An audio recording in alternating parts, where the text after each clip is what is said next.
management and livestock-based livelihoods. I would like to invite Dr. Luming Ding, an associate professor at the Department of Ecological and Environmental Sciences, to give us her talk, please.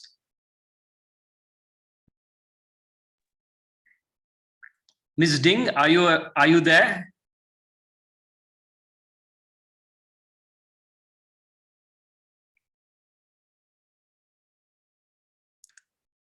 Are you there, Ms. Ding? Yeah, Dr. Ding is here. Okay, great.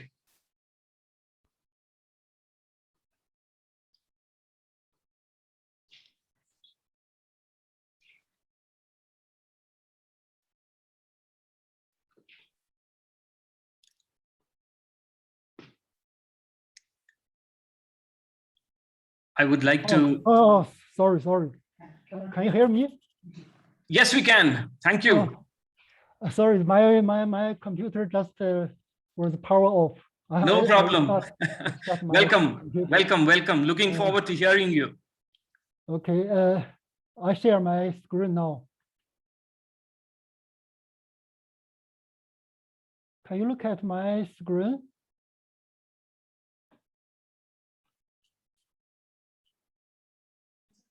Yes, we could see it. Thank you. Okay. Okay, I start. Firstly, thanks for this opportunity to share my lecture. My topic is on forage and livestock. More accurately, it's herbivore or ruminant, not livestock. I'm working in Lanzhou University in China.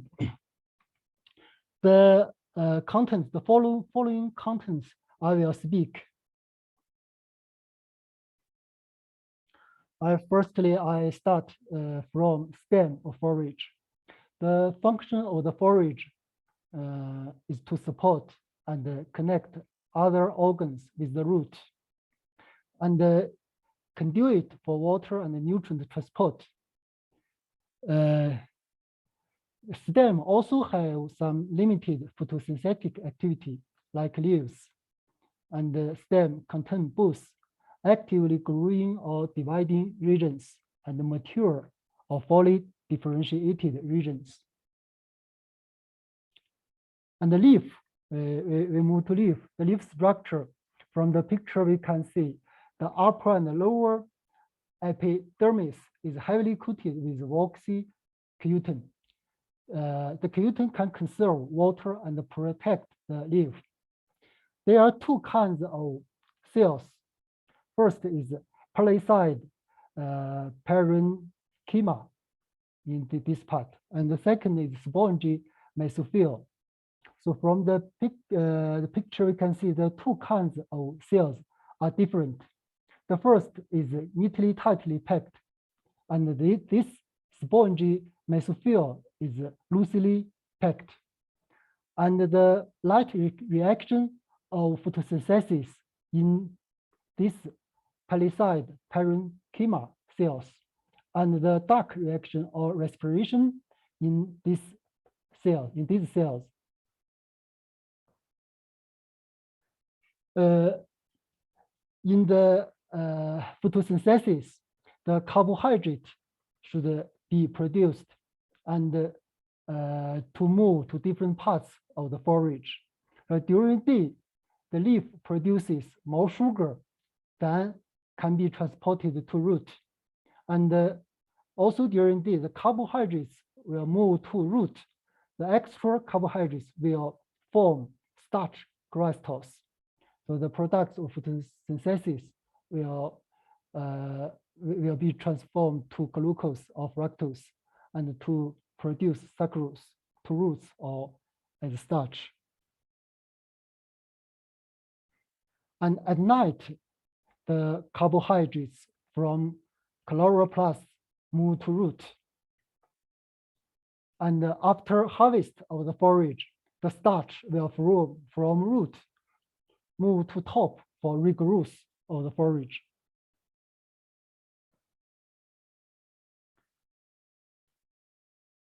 the nitrogen fixation of the forage. The nitrogenous enzyme converts nitrogen to ammonium using carbohydrates as the energy source. Ammonium secreted to cytoplasm of the cell and converted to glutamine and glutamate. So these two can be converted to transport amino acids as aspartate or aspartame. Under drought stress, the forage will respond. So the morphological response can be found. The stem of the forage elongation reduced, and the ratio of leaf to stem increased. The yield of the forage declines, but the quality of the forage increases. So in the drought area, the quality of the forage is better. It is also the same for fruit or vegetable. And under drought stress, how to manage the forage? Of course, harvest is economic to get a forage product. And move or clip of the forage to encourage the regrowth is also another choice. And the cold adaptation. So in cold conditions, the plants have evolved some mechanisms. Supercooling of the cell solution. It means cooling below 0 centigrade, the cell will be not freeze. The mechanism is accumulation of soluble sugars. Root and crown starches break down to produce sugars and reduce the amount of water lost during extracellular freezing. Another is stabilize larger molecules and membranes within the cells, and these functions can sustain the curve. There are some plant main compounds we should consider for the quality of forage: carbohydrates, nitrogenous compounds, and lignin. So there are some different carbohydrates. First is non-structural carbohydrates, NSC. There are 3 kinds of NSC: monosaccharides, disaccharides, polysaccharides. So they play different roles. The monosaccharides is a kind of basic units of the carbohydrates. Disaccharides play a transporting function. Polysaccharides is a storage function. The monosaccharides, glucose and fructose are the monosaccharides. Sucrose is disaccharides, which can be made by the combination of glucose and fructose. Polysaccharides, like starch, it's a kind of storage carbohydrates.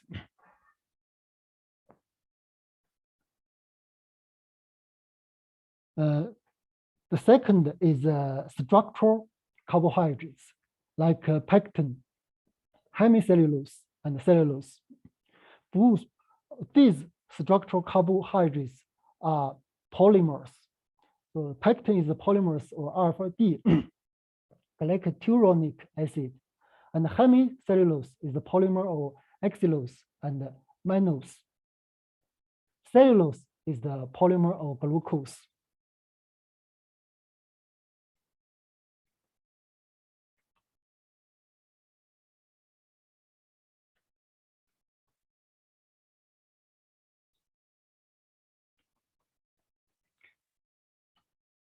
Sorry, my computer cannot move again.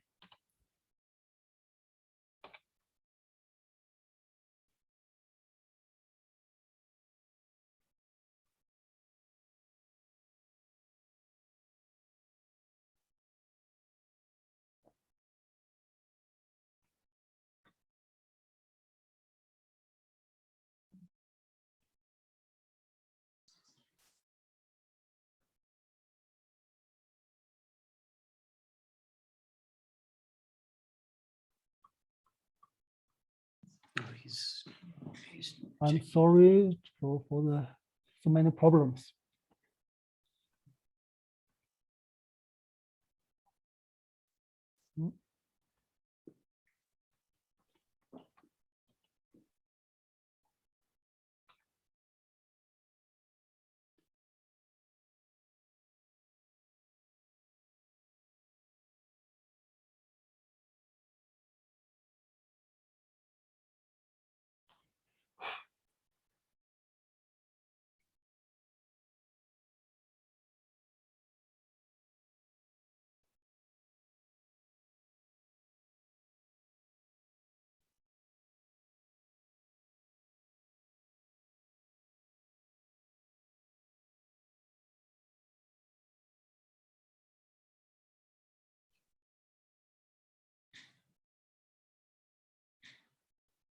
Okay, it works.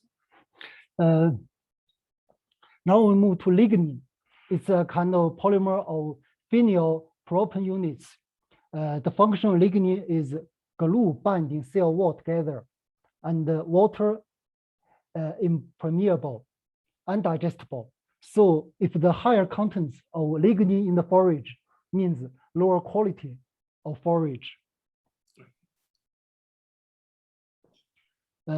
The nitrogenous compounds include ammonia, ammonium, and amino acids, protein, DNA, and RNA.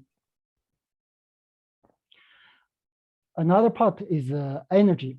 So energy play a role for maintenance needs. Maintenance needs include basal metabolism, energy requirement, higher for extra activity, like grazing animal will need much more maintenance energy, higher in the cold environment. There is also energy for gain or for lactation. Energy can be defined the followings. Gross energy, it's a total energy in a feed ingredient, can be determined by burning all of a sample and measuring the heat given off per unit weight. Digestible energy is the gross energy minus the energy in the feces. There's another definition, TDN, it's total digestible nutrients. It's equal digestible protein plus digestible crude fiber, digestible nitrogen for extract, and plus 2.25 multiplied digestible other extract. So the TDN can be calculated. Metabolism energy, it's digestible energy minus the energy in methane from the fermentation and the urine. Fuel feeds are measured for metabolism energy. Forages usually have higher methane and urinary losses than feeds with low concentrations of fiber. Net energy, it's a metabolism energy minus heat of metabolic reactions, not used for maintenance. There is two kinds of net energy. NEM, it means net energy for maintenance, and NEG, net energy for gain. The same for with ME. Fuel feeds are measured for net energy.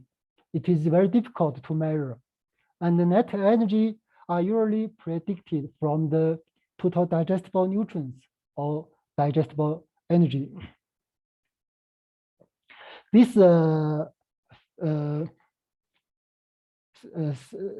diagram can explain the partitioning of energy, the gross energy, digestible energy, metabolism energy, and net energy for maintenance, for growth, and for lactation, as explained before.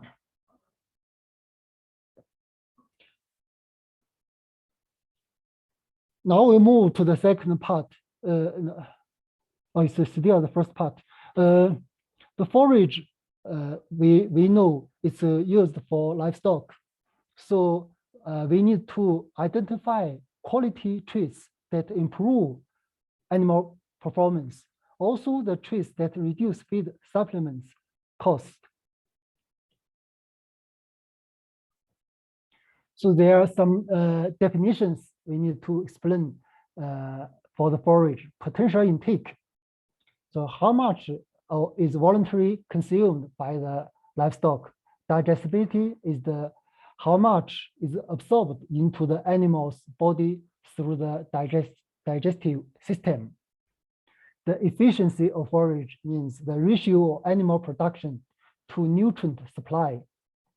And anti-quality factors is the components of the feed that inhibit intake, digestibility, or efficiency. So we need to examine these items to determine the quality of the forage. There should be a list of analytical tests should be done to check the nutrients of the forage. It includes dry matter, moisture, crude protein, neutral detergent fiber, acid detergent fiber, neutral detergent fiber digestibility, calcium, and phosphorus, and ash. Dry matter we know is the percentage of feed that is not water. So moisture content is plus dry matter equal 100. The crude protein is determined by measuring total nitrogen in a forage sample and multiplying by 6.25. It is a mix of true protein and non-protein nitrogen. Neutral detergent fiber, NDF, important item, can be determined by washing the forage with solution, with NDF solution. The soluble cell solubles can be released, and the reserved is NDF. It has cellulose, hemicellulose, lignin, acid insoluble ash, gluten. So these are NDF.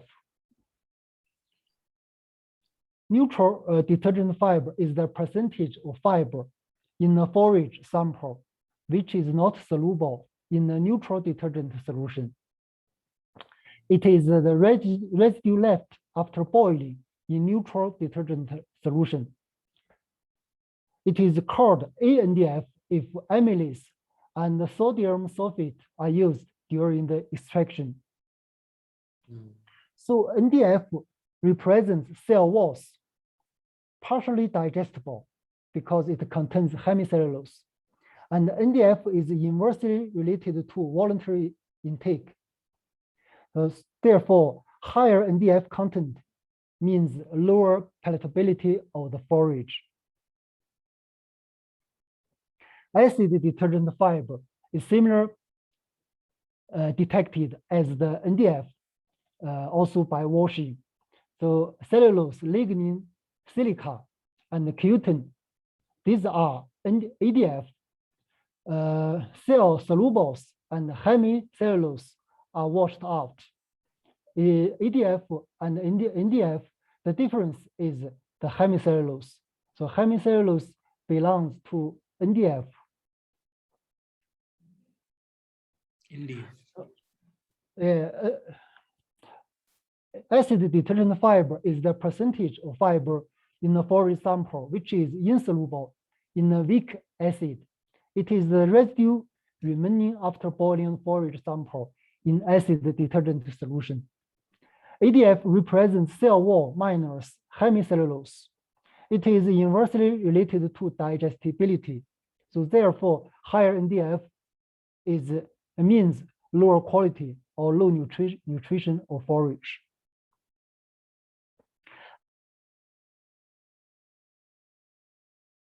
Acid detergent fiber. So ADIN greater than 15% of nitrogen is an indication of heat damage of forage. Formation of ADIN is also called non-enzymatic browning or Maillard reaction. The neutral detergent fiber digestibility is a portion of neutral detergent fiber lost during incubation with rumen fluid. The minerals of calcium and phosphorus also commonly analyzed in forage to estimate the ratio of calcium to phosphorus. So generally, this ratio is good for feed or forage. Ash, we also called total ash or crude ash, is an estimate of the total mineral content, the residue remaining after burning a sample. Ash values about 8% for grasses or 10% for legumes usually indicate soil contamination of the forage. Each 1% of soil contamination is 1% less of total digestible nutrients of forage. So ash, ADF ash, and NDF ash will be different because ADF and NDF procedures remove some minerals. Okay.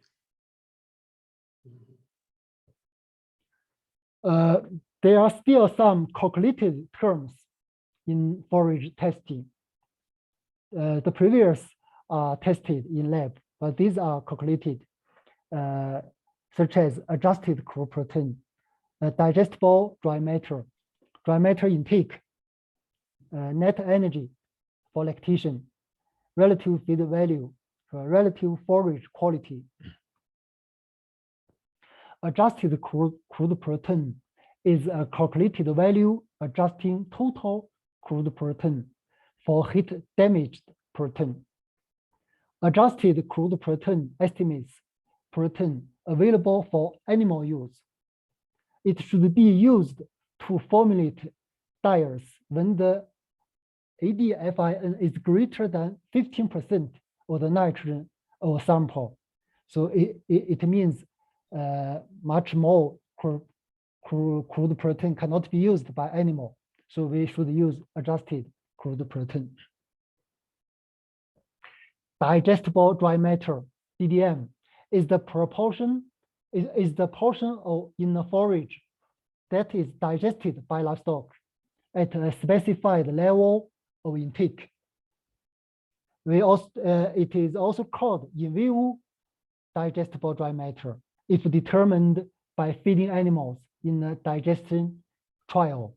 It is often estimated by measuring in vitro digestibility, in situ digestibility, and it can be calculated from the ADF content by the following formula. Dry matter intake is a very popular used definition. It is an estimate of the relative amount of forage an animal will eat when only forage is fed. So it is very difficult to measure for grazing livestock. Okay. Net energy for lactation, NEL, is expressed as megacalories per kilogram of feed dry matter, which can be calculated through total digestible nutrients by the following formula with the TDN. Relative feed value is an index which ranks legume and legume grass forages by digestible dry matter intake potential. So RFV index can be calculated by digestible dry matter and the dry matter intake. Now we move to the second part, forage products, hay and silage. We know after harvesting of the fresh forage, we need to dry it to make silage or hay. When the water content is lower than 20%, it is good for making hay, but from 50 to 20% of the water content normally used for silage. Okay. If the water content of the forage is higher than 70%, so much more effluent will occur. But if lower than 50%, the silage will have a risk to be burnt or heated. So hay via silage. Hay need large field, but small storage loss. Silage, conversely, need small field, but a large storage loss.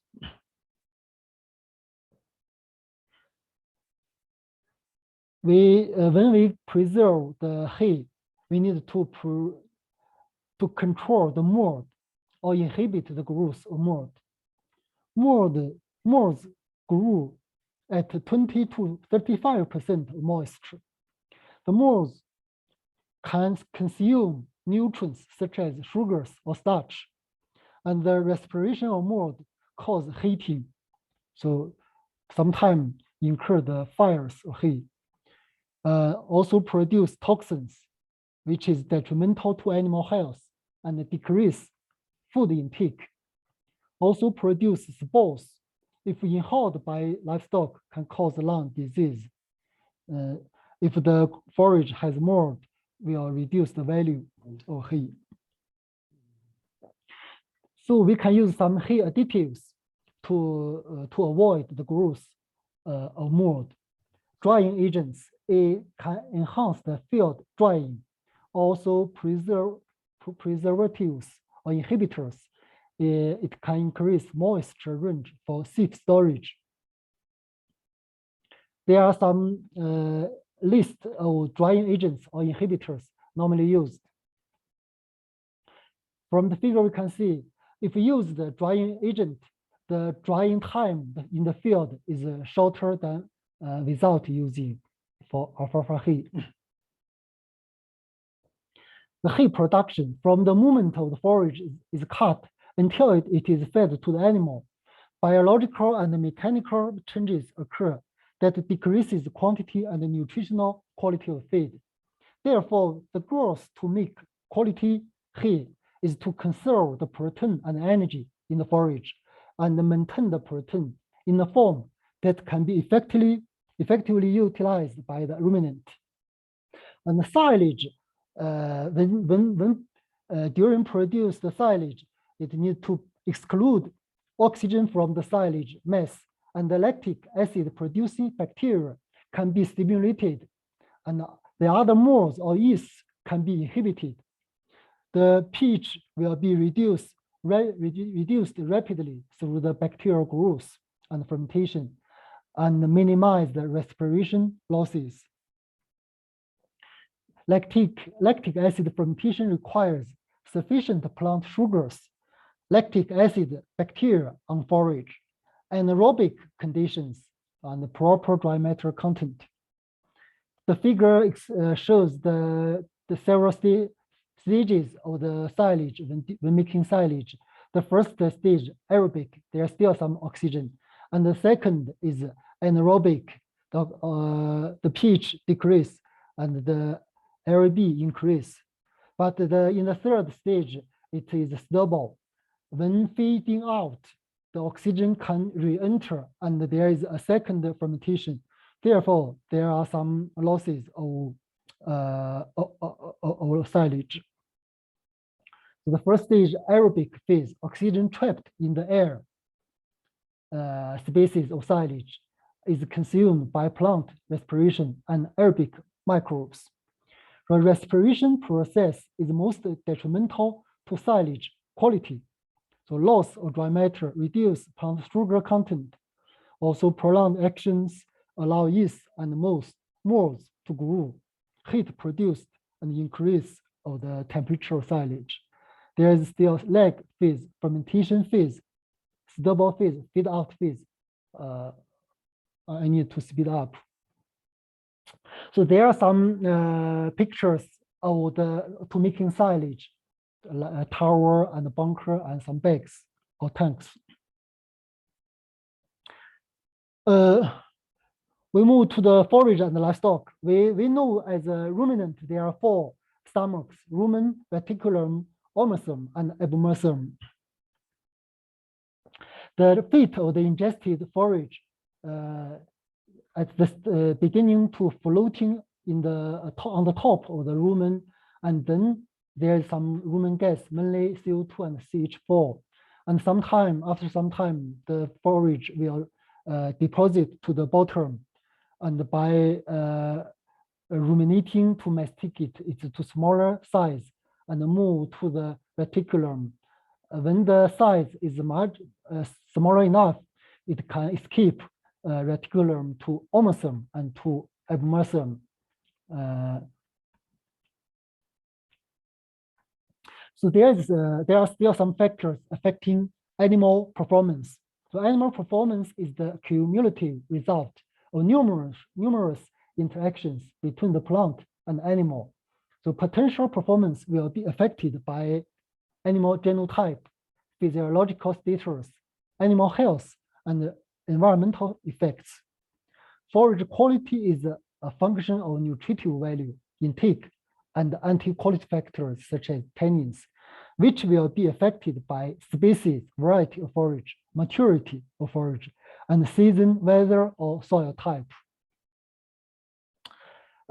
There's a part to share the grazing yak as a case.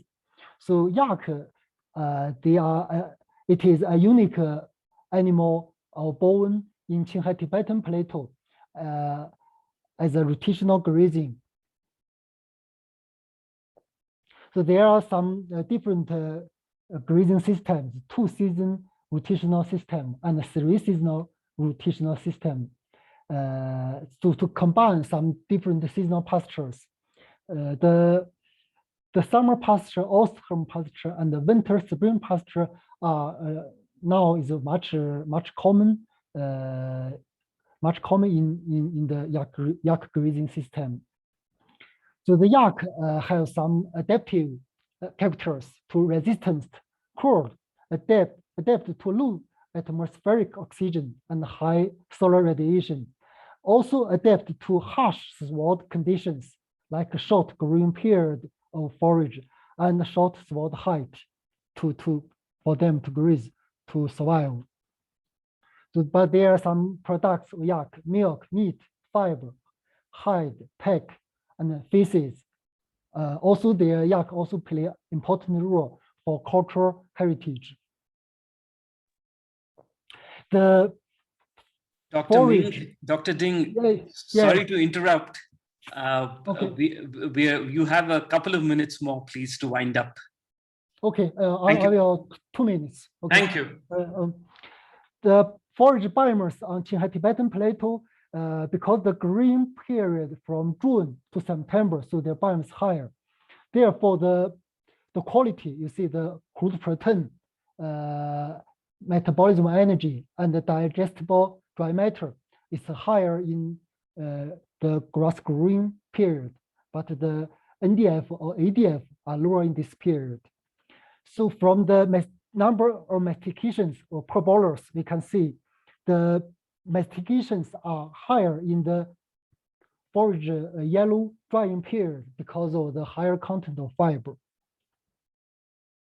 You know, as the previous lecture, the stocking rate is very important for the management, greens management. So we need to have some optimum stocking rate to get the best utilization of the forage. But normally we face much higher stocking rate. The stocking rate is the number of animals per unit area, and intake rate multiply stocking rate equal consumption mass per unit area per time. Therefore, we need to build some simulation model to help manage of the system. So the output is very easy for the manager to see and to get their decisions, such as at different stocking rate and different grazing time to get the higher herd intake. So this model is from Israel Noamir model, this output. Okay, I have to say thanks again. It's my presentation. Thank you, Dr. Ding, for such a detailed presentation about the importance of fodder and the kind of research that goes in to improve fodder quality, to increase stocking rates of animals in different ecosystems. I'd like to point out here that from the previous speaker, when Sergio was talking about the ecosystems and grazing in ecosystems, and it was nice to see how Dr. Ding we went from the ecosystem concept to the cellular concept, where he talked about cells in fodder, what total digestible fiber is, and it was very interesting. So we've gone from a large perspective to a very micro perspective, and he ended up with talking about stocking rates and what kind of management practices need to be followed to have adequate stocking rates of pasture animals. Thank you very much, Dr. Ding. I would like now to ask the participants that if they have any queries, please put it on your chat, and I would like to invite Dr. Long now to give his talk. Thank you very much. Okay. Hello. Hi. Hello, sir. We can hear you. Oh, okay. Sorry, something wrong with my computer's camera, so you can't see me today, but